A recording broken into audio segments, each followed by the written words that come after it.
Hej og velkommen til den her video.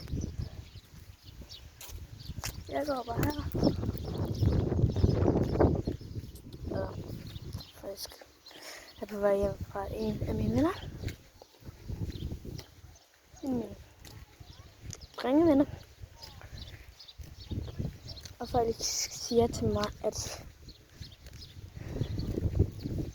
jeg ikke skal have drengevenner. Men det kan folk ikke bestemme, fordi det er mit egen valg.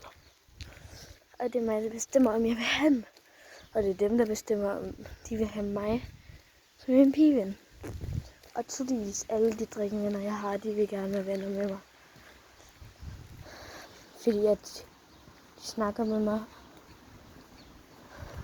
Og de driller faktisk også mig. Men det betyder bare, at de kan lide mig. Og de er forelskede i mig. Så alle dem, der driller mig. Alle dem, der hvis drenge, de driller dig. Og du er en pige. Så skal du faktisk bare sige til dem. Du ved godt, hvis du driller piger, så betyder det, at du er forelsket i dem.